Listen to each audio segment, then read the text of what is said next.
સુરતમાં yes bank કર્મચારી સાથે મળી બોગસ એનઆરઆઈઓના એકાઉન્ટ ખોલાવનાર ક્રાઇમ બ્રાન્ચની કોસેલની ટીમને ઝડપી પાડ્યો હતો.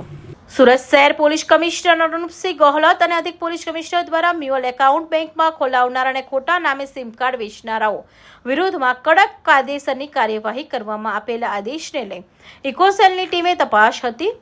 ત્યારે ઉત્તરાયણ પોલીસ મથકમાં નોંધાયેલા યશ બેંક કર્મચારી સાથે મળી બોગસ એનઆરઆઈનો એકાઉન્ટ ખોલાવનાર એવા અસમદ શાહિદ ઇમ્તિયાઝ શેખને ઝડપી પાડ્યો હતો અને તેનો કબજો ઉત્તરાયણ પોલીસને સોંપવાની તજવીજ હાથ ધરી હતી. સુરત શહેર અનેક ક્ષેત્રોમાં ખૂબ જ ઝડપથી પ્રગતિ કરી રહ્યું છે અને એ ક્ષેત્રો પૈકી એક છે રિયલ એસ્ટેટ, કે જેમાં ખૂબ જ ઝડપથી સમગ્ર શહેરમાં કન્સ્ટ્રક્શન અને જમીન લે વેચનો વ્યવસાય પણ ખૂબ જ ઝડપથી પ્રગતિ કરી રહ્યો છે.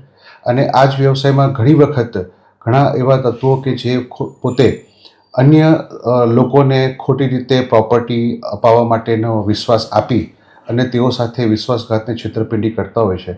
એવા જ એક બનાવમાં ફરિયાદી શ્રી પિયુષભાઈ સાથે રવિ કોલડિયા નામના આરોપીએ તેમને જમીન અપાવી દેશે એવો વિશ્વાસ આપી અને આ જે જમીન હતી એ ફોરેનમાં વસવાટ કરતા લોકોની હતી અને તેમની સાથે વિશ્વાસ અપાવી ફરિયાદી પાસેથી 4 કરોડના ચેક લઈ લીધા અને જે મુખ્ય મૂળ માલિક હતા તેમના નામના ખોટા યસ બેંકમાં અંકલેશ્વર ખાતે ખાતા ખોલાવી અને એ ખાતામાં ફરિયાદી દ્વારા આપવામાં આવેલા ચેક જમા કરાવી અને પૈસા પોતે પોતાના અંગત ઉપયોગમાં લઈ લીધેલા.